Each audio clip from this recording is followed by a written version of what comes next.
Good afternoon, and welcome to Who Knew.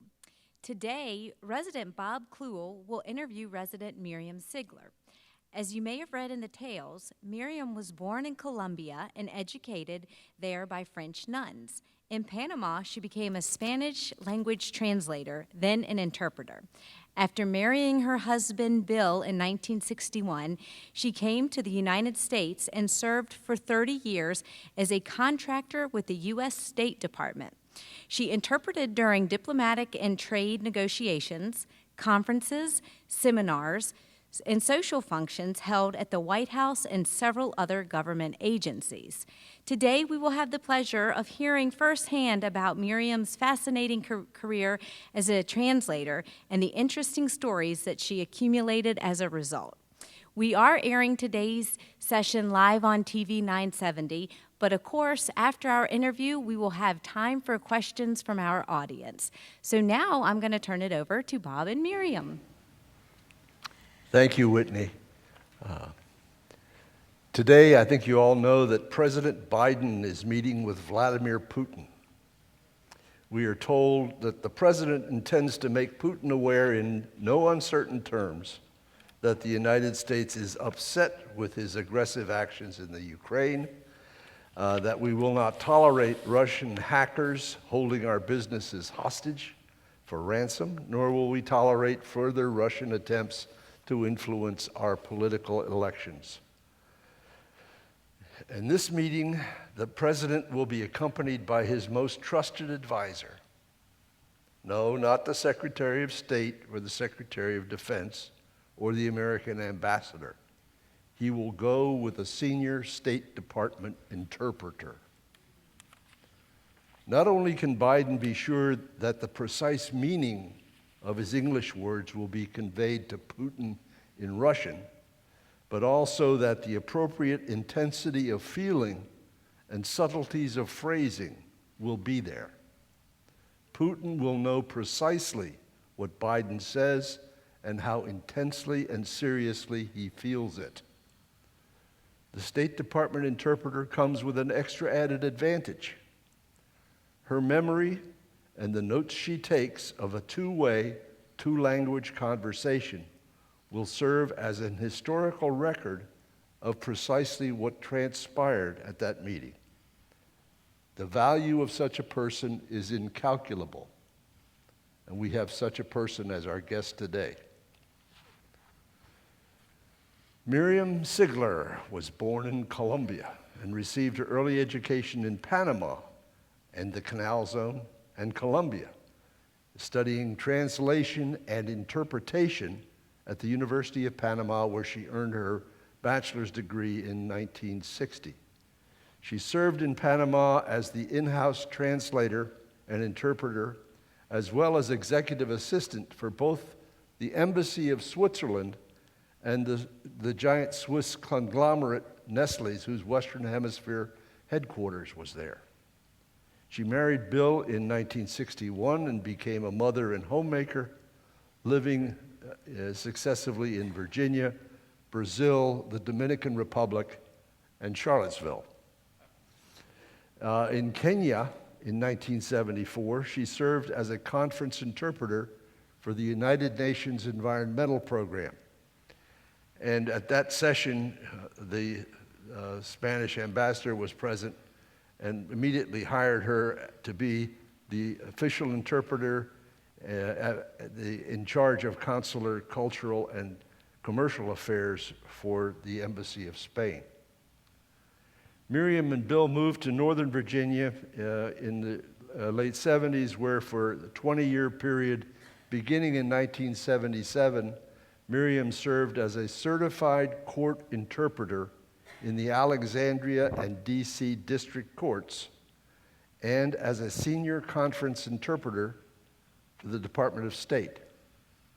She interpreted during diplomatic and trade negotiations, conferences, and seminars and social functions held at the White House, the Pentagon, Department of Justice, FBI, and other federal government agencies. Since 1988, she has served as a court interpreter in the federal courts in Richmond, Charlottesville, and Harrisonburg, as well as in Virginia Juvenile Court in Richmond. So welcome, Myriam. It's good to have you here. Thank you.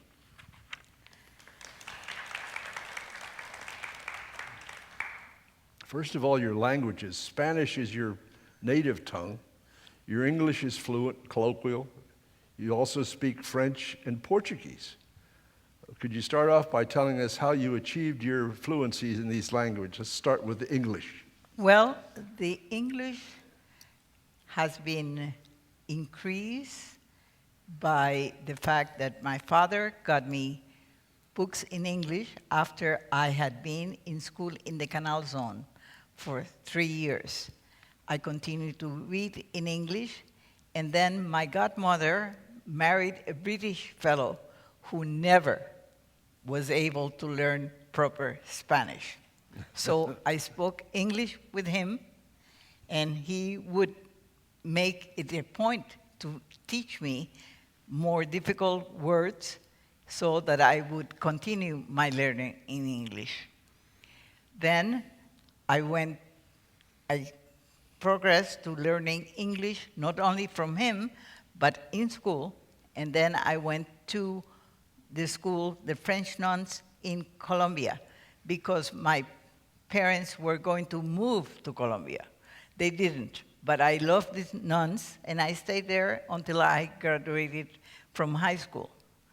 So that meant that I was trilingual then. I spoke Spanish, English, and French, although the nuns to this day said that I could have done better in French. And that was how I became a trilingual person. I was not an interpreter then. How about your Portuguese? I assume Brazil. Brazil. It was my husband's second assignment overseas in Brazil. We both spoke Spanish, so they sent us, the State Department sent us to Brazil, where we lived for over 3 years, and knowing Spanish and knowing other languages, it was very easy for me to learn Portuguese. I do remember once my cook, I asked her and I said, "How is my Portuguese?" And she said, "Your Portuguese is fine, but Mr. Bills, I don't know. I think he has to work faster, harder." So do you interpret in French or Portuguese? I have done it very few times when there is no interpreter in those languages, but I don't feel safe doing it, and I'd rather not. Okay, great. Moving along, I've heard the terms both translator and interpreter. Can you tell us what the difference is between a translator and an interpreter, or translating and interpreting? A translation is reading a document in one language and transferring to another document. In other words, the written word. That's a translation. An interpretation is the oral word, and it's done simultaneous or consecutively. Simultaneous interpretation means that the interpreter works about 2 seconds behind the speaker. It is very difficult. One has to have complete control of both languages, or otherwise it's a mess. A translation is the written word or electronic word, and it takes as long as needed, and it can be corrected, it can be added, subtracted, whatever makes it look better. Okay. So the confusion, although, is always there. Your favorite news broadcaster, I believe, is totally confused on the subject, right? Yes, I have tried to make everybody understand on TV and radio that a document is translated, but when the person speaks, it's interpretation, but I get nowhere. Okay. So I am thinking of giving up the fight. Where and when did you train to become a professional interpreter? Well, it was done in stages. At school, many times, I would read something in French or English, and because I was going to use it in my classes where I was a student, I would write it in Spanish. And I would take care so that what I wrote in Spanish was exactly what I had written in English or French. And then I would present it in class. Then I came to the United States after Bill and I married, and the first time they called me to court to interpret, I was not experienced. And they said, but you speak both languages. And I said, yes, but that doesn't mean that I am an interpreter in either of the languages. So I had to do it the hard way, by training myself, or later on, the State Department helped me. And the boss of my boss at the State Department also helped me. May he rest in peace nowadays. Didn't your work with the Nestle Corporation also? Yes, I did. My first job with them was a slide. At that time, before the main picture in the movies, they presented slides.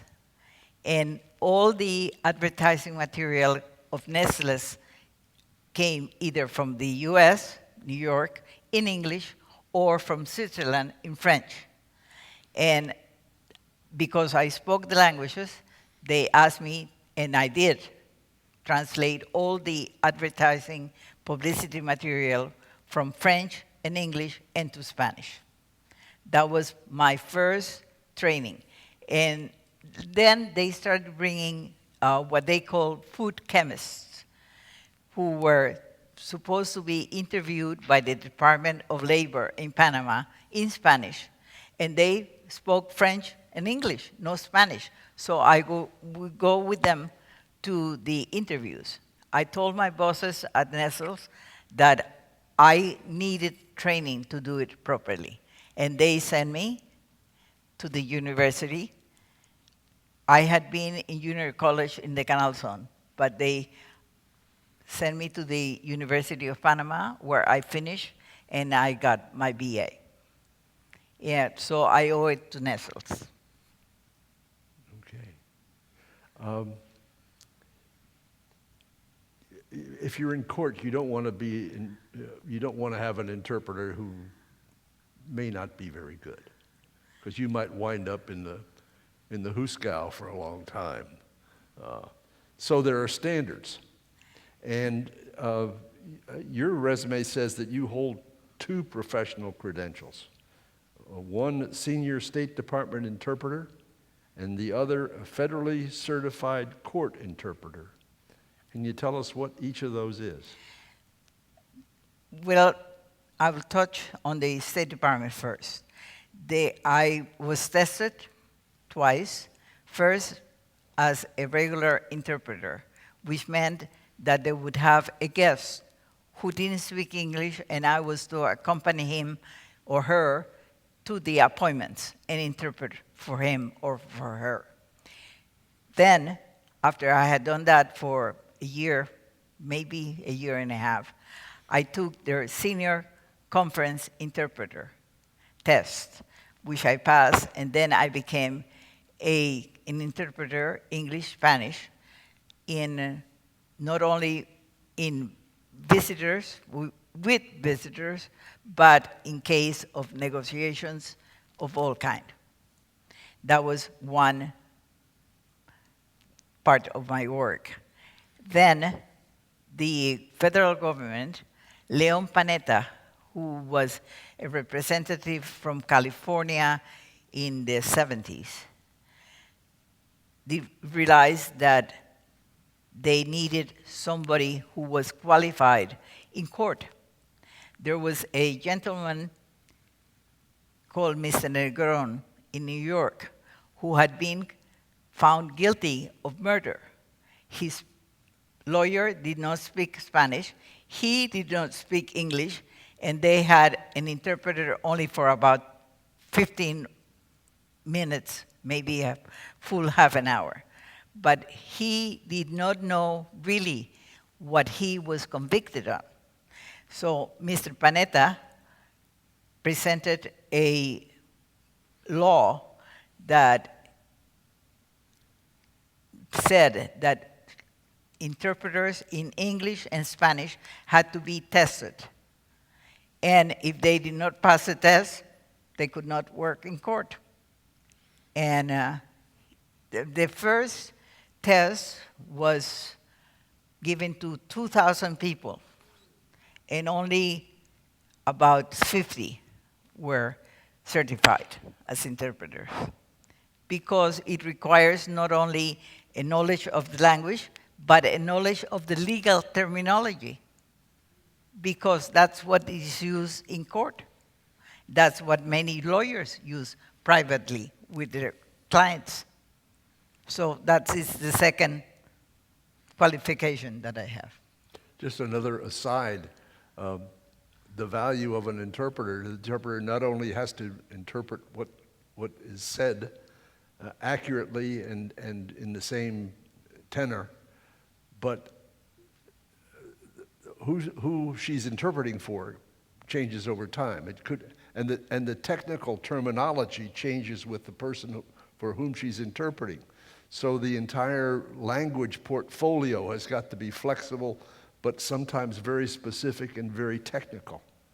And the interpreter must learn this and must learn it in two languages, the comparable terms in two languages, and sometimes the technical terms in two languages are hard to make marry up. Sorry, just to interject. I would like to add something, and it is many times a lawyer would say, "Oh, you know what I mean."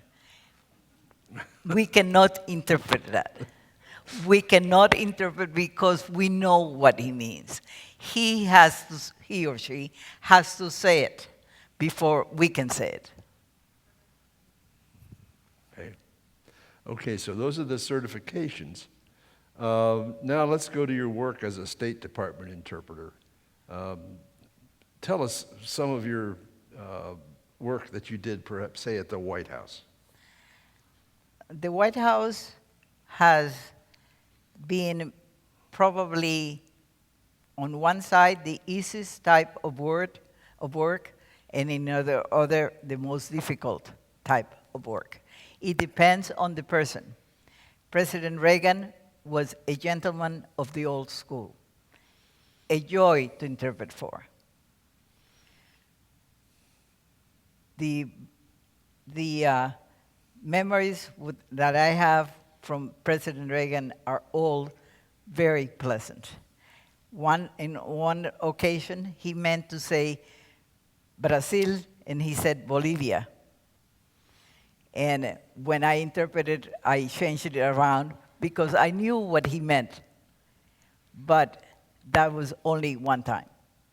He was a gentleman of the old school. And I'm of the old school too, as you can see. So it was very pleasant to work for him. I did not work for young President Bush. I did work for Mrs. Bush, married to Bush #1. She was a joy to work for. On one occasion, she looked at me and she said, "Why do you wear such high heels?"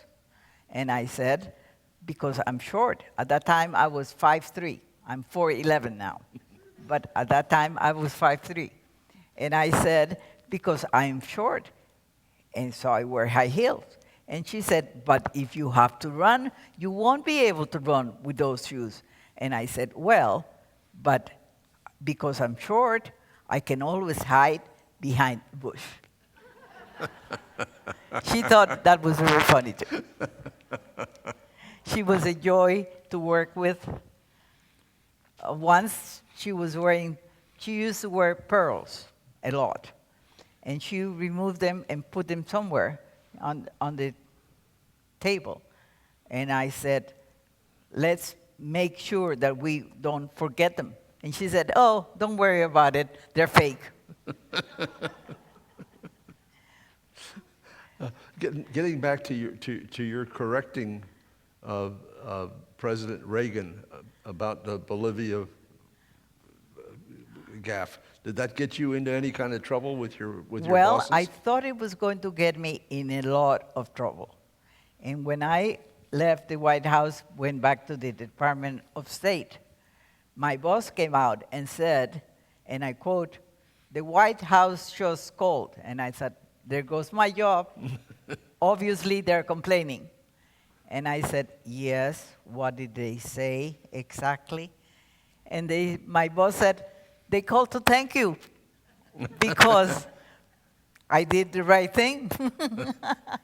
I was horrified of having our president confuse two countries of Latin America, especially when one spoke Brazil spoke Portuguese, and Bolivia spoke Spanish. Okay. I know you have an impression of former Vice President Gore. I do. In the mid-90s, there was the meeting of the presidents in Florida, and I was there. And I heard somebody say, hey, you. I didn't think it was me until somebody said, the vice president is calling you. And I said, oh, well, I am to be addressed as Mrs. Sigler or Madam Interpreter. Hey, you, I don't answer to. All right. I hope that got back to Mr. Gore. Sometimes, I know that you did correct the president and got away with it very, very nicely, and should have, because it needed to be done. But sometimes you have to violate the basic tenet of interpretation, that of to repeat exactly what the speaker says. And I think this happened to you once at a dinner in the White House. Yes. We had met a beautiful young lady in the morning. And in the evening, sitting at our table where there were several people who did not speak English, and I was there to interpret. This young lady's mother was sitting there. When I was making the introductions, I said, and that lady, Mrs. So-and-so, is the mother of the young lady we met today. And the guest, parenthesis, guest, said, it's difficult to see how can that woman have such a lovely daughter. My interpretation was, it's easy to see how that lovely lady has such a lovely daughter. I meant I was violating all the principles of interpretation, but I was preventing a fight. And there was a bilingual person at the table who went like this and smiled. Managing to stay out of trouble all the time. Very good. Rightfully so.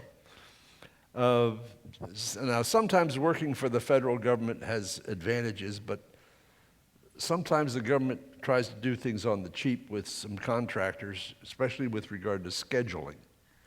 And sometimes I've heard that can be a problem. Do you have any examples? I remember clearly an assignment in Florida where the contractor made reservations in a motel that must have been in the red light district because doors were closed and open all night long. The following day, we moved. Also, on another case, we went to the University of Stanford. And when we got there, it was Easter vacation, and the students were not there. The president and his wife invited us to dinner, and we had a wonderful time, but there was little interpretation because they both spoke English. Don't forget that your rifle is bought by the cheapest contractor. Okay, well, we've all heard of problems with open mics, and I'm sure that can be a problem with interpreters, and I wonder whether or not you've experienced problems with open mics. I recall one instance where I was not the culprit, but I was there. We were getting ready for the next session, and my booth partner could not find the papers she needed. So she said in Spanish, "Well, in the name of heaven, where in hell are those papers?"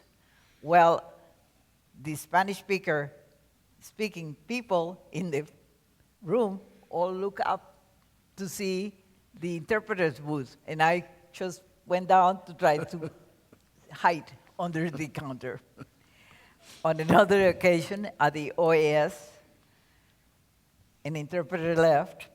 When he came back, he asked, "Did anything happen?" The other interpreter, who had been in the booth all the time, said, "No, nothing of importance. The Nicaraguan asked an idiotic question as usually, but nothing happened." Well, the Spanish-speaking delegates all understood what she had said in Spanish, and they looked up to see who had spoken. Those things happen when the microphone is kept open, so one has to be careful. Some of the other agencies you worked for in the U.S. government, you worked with the U.S. military. What was? I have worked for the U.S. military, and I love it. They are gentlemen of the old school, treat us like royalty, and we love it. But in one case, the general, it was general speaking, was naming new weapons, but he was using short versions that cannot be interpreted. So I asked the major who was helping us to tell him that he had to use the name of the weapons so that the interpreters can interpret them correctly. He did that for about 5 minutes and reverted to his old system. And I myself stood up and I said, "General, unless you name the names of the weapons, I cannot interpret them." And he looked at me and said, "Only my wife speaks to me like that." And I said, "And your interpreter, sir?" We became good friends after that. So I do like working for the military. It has been always pleasant. They demand quality, which is fine, but they know when quality is around. Working with law enforcement agencies like the FBI and the DEA, is that? I have great friends in both agencies. Although once we went to Colombia to train the police on methods to use against the drugs. When we finished in Bogota, they told us that they wanted us to go to the jungle to an illicit lab. Well, I called the State Department to ask their permission, authorization, and they said, "Absolutely not. You're not insured for that." Tell them no, which we did. And We did blame the department. We said we were not allowed to go, which was the truth. Did you want to tell them about the pig? Oh, yes. That was with DEA. DEA. We were called because we were going to work with a pig. Well, the pig had been buried for a long time, and they wanted us to see and interpret what being buried did to a corpse. In this case, a pig, but I guess that it applies to human beings also. And we were disturbed, to say the least. We said, no. We have to have our senses all working clearly before we can interpret. And we cannot do it this way. But they asked. I They, bet they they asked keep nicely, asking. too. They keep asking, and we kept saying no. Okay. Have you worked with private clients? And if so, how can you compare that to working with the federal government? I have worked with private clients, mostly lawyers. And I still prefer to work for the Department of State, although I do not have a contract with them anymore. Last time I did, I worked in Congress. We finished, I was living in Richmond already. I finished at 4 o'clock. My booth partner said, you go, and I will take the last shift, which he did it. And that was 4 o'clock on a Friday afternoon. I did not make it to Richmond until 9 o'clock at night. So that ended my work with the Department of State, or Congress through the Department of State. But how about the big bucks of working for somebody like Philip Morris? Oh, that is nice. It's nice to eat on top restaurants, to go to the best hotels, and have the good life instead of saving money on hotels and meals. The Four Seasons dinner is much better than McDonald's, believe me. Okay. We haven't talked much about the court system. Can you tell us about working in the federal and Virginia court systems? Like, what's the work like? What's the nature of the work? It varies from state to state because in many cases, like California, most of the people that come to court and who do not speak English are illegals. And the cases are different from the cases, let's say, in Alexandria, Virginia, where they could be illegals, but they have also committed any kind of infraction. So one has to be very careful, especially since many of the lawyers do not speak enough Spanish to understand what the defendant is saying. Matter of fact, there was a case in New York. The name was Negron of the defendant. He was condemned for murder. He was found guilty. He didn't speak English. His lawyer did not speak Spanish. And the truth was that he barely knew what he was convicted of. Leon Panetta, who was then representative from California at the Capitol, presented the first steps towards a certification of court interpreters for all the national courts in the United States. It was a wonderful step, and it has worked very, very well since. And doesn't that always involve simultaneous Yes. interpretation? It involves simultaneous interpretation, which means at the same time that the speaker is speaking, a good interpreter is usually no more than several seconds behind, is saying what he's saying in another language.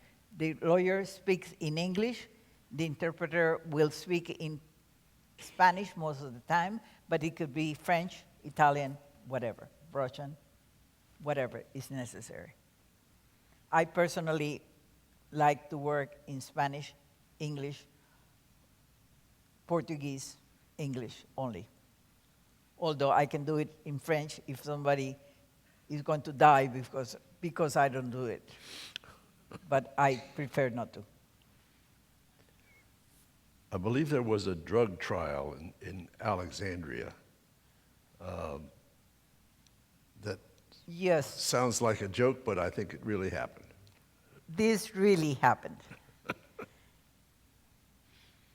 Defendant number one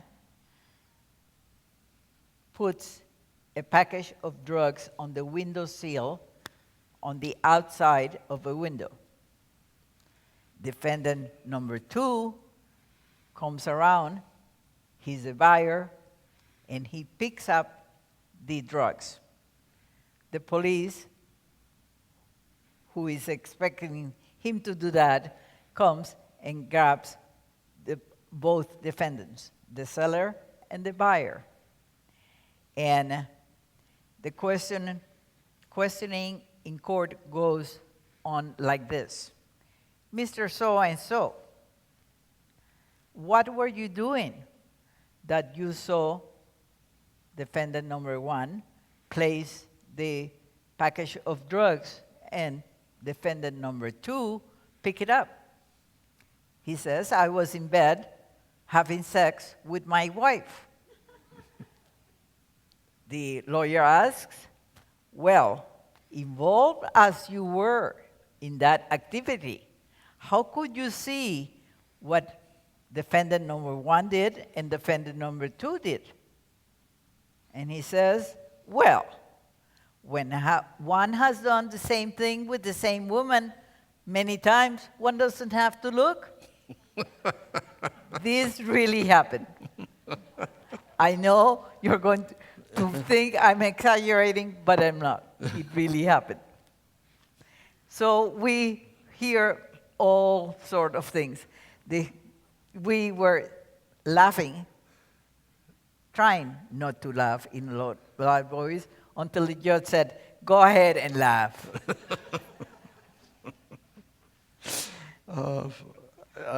As we're drawing kind of down to the conclusion here, is there anything else you'd like to share with us? Last story or so?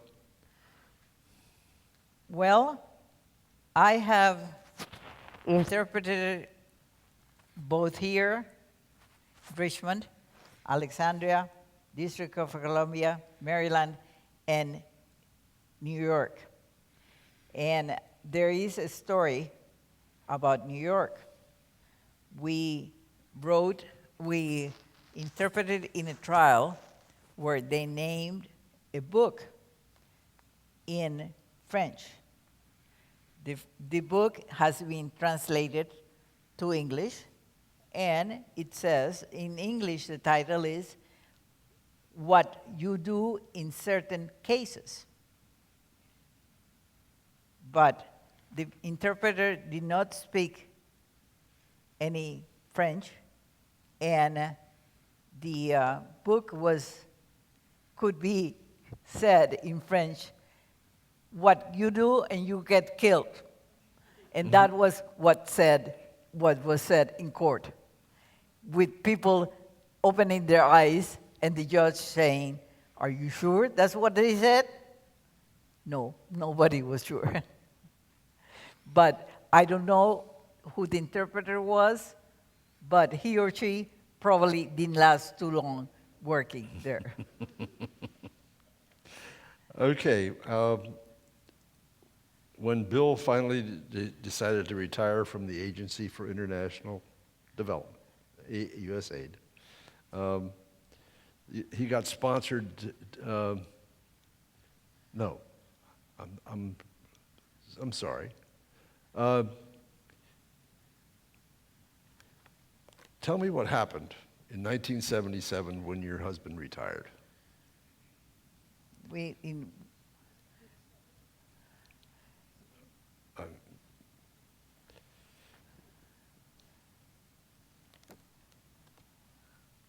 When he retired,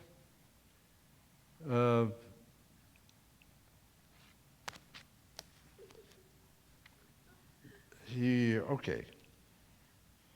in He Rome, became head of the world, to become head of the food program Well, in Rome. I'm sorry. when I he got retired confused. from AID, there was an opening in their World Food Program in Rome. So my husband went to interview for the job. They offered him the job, but I was left with nothing to do. So we decided, and since I could not work in Rome because I do not speak Italian, we decided, let's try the Vatican. Well, I was never tested at the Vatican because I was a woman, and they only hire male interpreters. I hope that the present Pope has changed that. I did not know that women interpreters were dangerous. All women are dangerous. Do you have any final comments for us? I have enjoyed working. I still work. I have a colleague and a friend in Northern Virginia who just retired at the age of 90. I don't know if I'm going to reach that age, but I still work. I still enjoy my work, and the judges have not complained. And I'm sure that they will if I stick my foot in my mouth. Thank you very much. Thank you. All right, do we have any questions from our audience? If you raise your hand, and Jennifer will come around with a microphone. Okay, we have one in the back first. Yeah, I have a question. When you are interpreting with lawyers and their clients, are you also bound by confidentiality as lawyers are? I'm sorry, I couldn't hear you. When you are interpreting for a lawyer and his client, are you also bound by the confidentiality of all information that passes from client to lawyer? I am bound by the same confidentiality that exists between the lawyer and the client, or the two people that need me. I am bound by it unless they are committing a crime. Then I'm not bound. The occasion has never arisen in my life, thank goodness. All right, and I think we had a question up front. Okay, 1 second.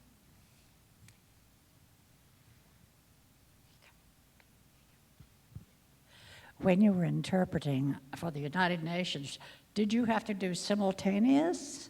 I'm sorry. Do you have to do simultaneous interpreting when you're doing it at the United Nations?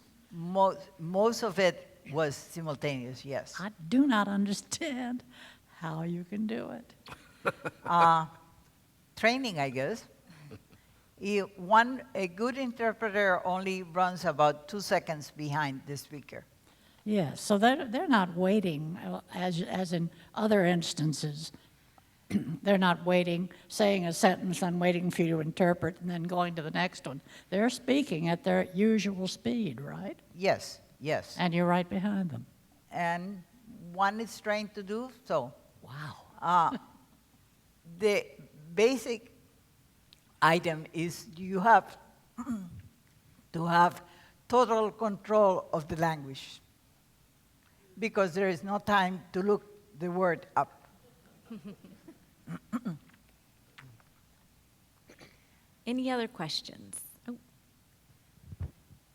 This is probably a really gauche question to ask, but what is the pay scale for somebody who works as an interpreter? It all depends. There is a rate for the federal government, which right now is $228 for half a day, 400 and something dollars for a full day. The states have their own rates, and the law firms have their own rates, which are higher. We like to work for law firms. So you can't demand such and such of amount if you choose. In other words, say you've had to travel away from home and be away for a while, and you think you deserve more. Is it negotiable? Well, normally if one is traveling, the traveling is paid for. When I worked for Philip Morris and I ended in Richmond and I lived in Northern Virginia at that time, they would send me home via limo, and I loved it. But Philip Morris pays very well, houses in first-class hotels, would send us to shows in New York. It was wonderful. It was really wonderful. There are smaller firms that are, I would say, a bit stingy, but they don't pay us as well. But we don't have to accept all work, all jobs. But sometimes it's a very interesting job. It will be a step towards something better, and we accept it. But yes, there is a scale for the government and states, and private industry pays more.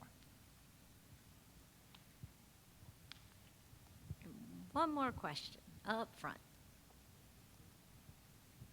I think we know who this gentleman is.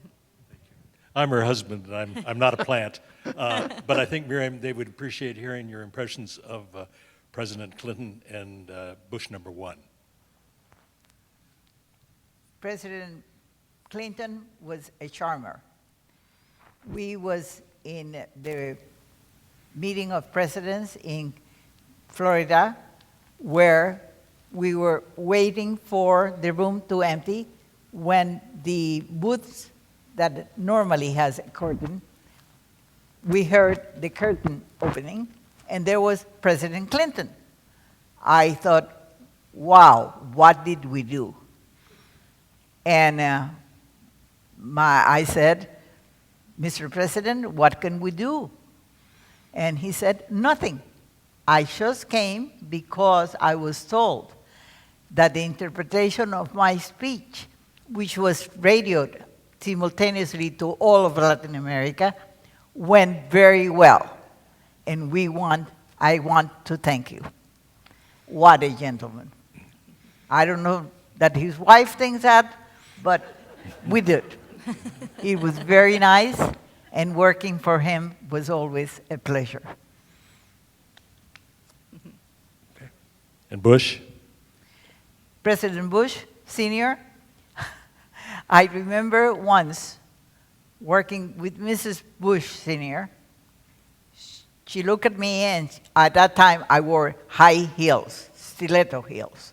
And she looked at me and said, why do you wear those shoes? If you have to run, you can't run with them.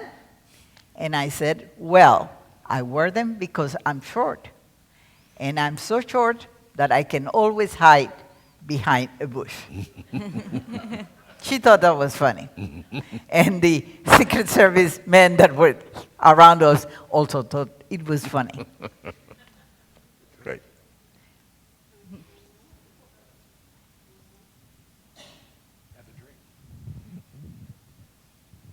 Thanks.